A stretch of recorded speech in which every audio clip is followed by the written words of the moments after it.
Luiz Inácio Lula da Silva. Quem nos ajuda a entender o que esses encontros podem significar é Carolina Pavese, diretora da Impacta Consultoria Estratégica e professora do Instituto Mauá. Professora, obrigado por estar aqui com a gente.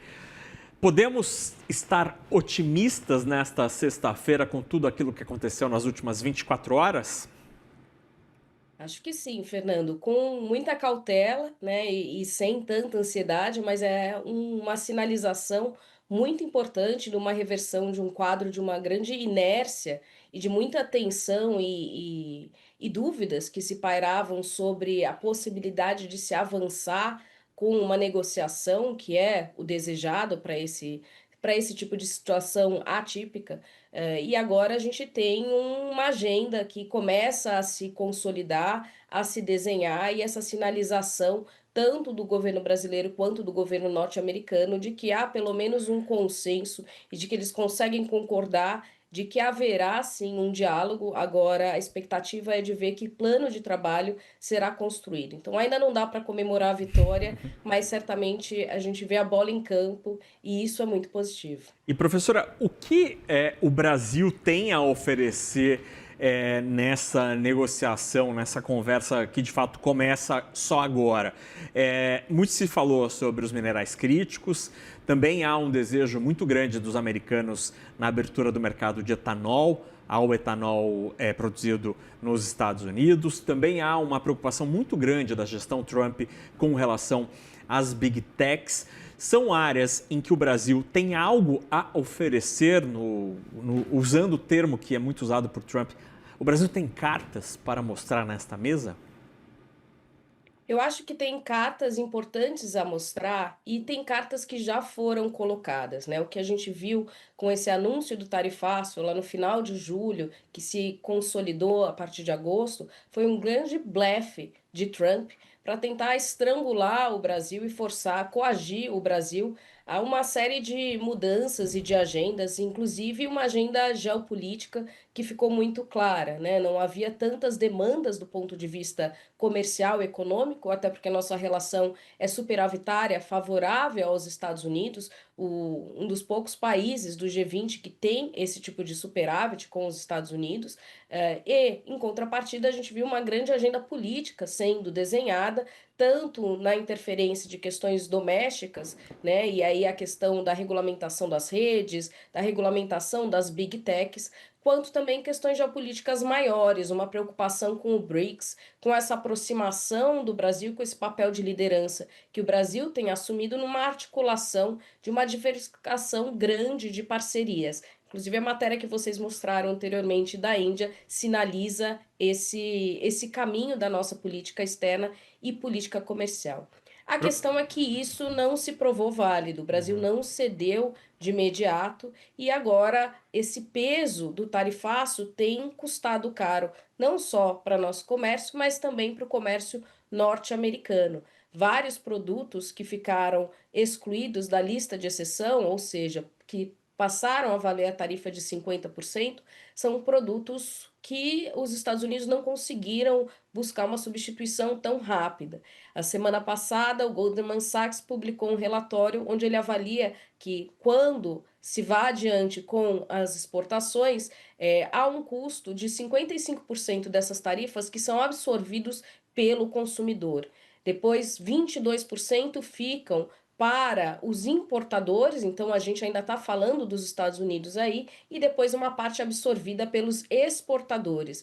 Então, esse relatório ele aponta o que já se indicava, que muito provavelmente quem arca, principalmente com essas tarifas, é o consumidor norte-americano e são as empresas norte-americanas. Isso tem aumentado a pressão inflacionária nos Estados Unidos, o que é algo muito ruim. Então, acredito, Fernando, que haja um interesse de Trump também em reverter esse tarifaço, essa própria avaliação que vocês também acabaram de mostrar sobre a China, de Trump falando que 100% é insustentável, mostra o quanto não há de uma política clara e definida em relação às tarifas e que é uma manipulação um pouco aleatória, inclusive, dessas tarifas com objetivos de buscar outros ganhos, né? Essa reunião de ontem foi uma reunião a portas fechadas e a gente não teve as minutas dessa reunião publicada, então a gente não sabe exatamente o que foi tratado, mas o que se especula e o que a gente ouviu é que foram questões mais técnicas comerciais, né? Então agora a gente vai precisar acompanhar para ver quais são essas concessões que o Brasil vai estar disposto a fazer com os Estados Unidos. Certamente alguma coisa a gente vai precisar oferecer a mais. Professor, é muito interessante essa questão da inflação, né? Porque num momento como o atual, o shutdown acaba sendo até algo, entre muitas aspas, positivo para Trump, porque impede divulgação da pesquisa do CPI, né, da pesquisa de inflação ao consumidor, que era exatamente um dos focos das más notícias para Donald Trump, ao mostrar que, por exemplo, o café moído e torrado vendido nos supermercados americanos teve uma alta de mais de 40% nos últimos 12 meses. Assim, nunca o café custou tão caro. Exatamente o que acontece também com a carne. Dois produtos que são muito comprados do Brasil e que estão com os preços nas alturas. Agora, professora, sobre esta reação de muitos países, como o Brasil e vários outros, né, não é uma exclusividade nossa, de procurar novos parceiros. A gente viu ao longo dos últimos meses o acelerar das conversas entre União Europeia e Mercosul, a reaproximação que inexplicavelmente não aconteceu antes entre Brasil e México, que tem complementariedades interessantes em várias frentes, ou mesmo este aceno feito do Brasil à Índia e vice-versa. Será que no final das contas, Trump, sendo muito poliana aqui, pode aumentar o comércio exterior no fim das contas com os países ampliando sua rede de compradores pelo mundo, professora? Olha, ampliar eu acho um pouco muito otimista ou talvez especulativo nesse sentido, né? Até porque essa diversificação, ela leva um tempo para a gente colher esses frutos.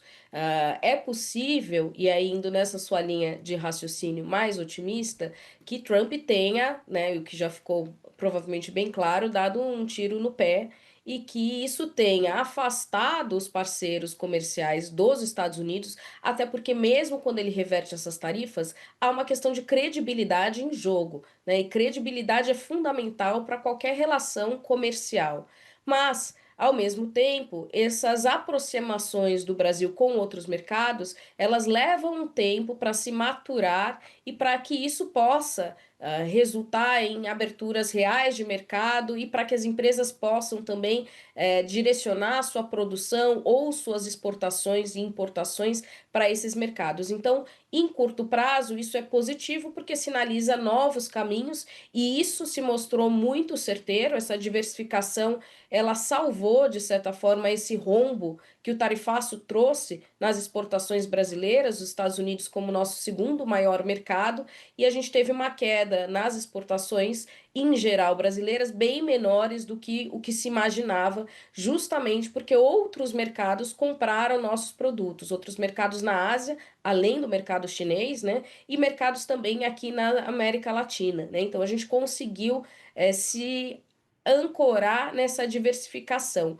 Mas os Estados Unidos saem cada vez mais isolados dessas relações e essa desconfiança, ela vai ser muito difícil de ser recuperada. E vale a gente lembrar, Fernando, que a gente ainda está no primeiro ano de governo Trump, né? Então ainda temos 3 mais anos, vamos ver quem vai arriscar se ancorar e depender tanto dos Estados Unidos nesses próximos 3 anos. Isso é o mais incrível, né? A gente tem poucos meses do primeiro ano de governo de Donald Trump. Pra gente que está no meio dessa história toda, dessa confusão toda, parece que já tem uns 2 anos este governo e que começou há pouquíssimo tempo. A gente conversou com Carolina Pavese, diretora da Impacta Consultoria Estratégica e professora do Instituto Mauá. Professora, muitíssimo obrigado, um ótimo fim de semana. Foi um prazer, um bom fim de semana para todos. Tchau, tchau.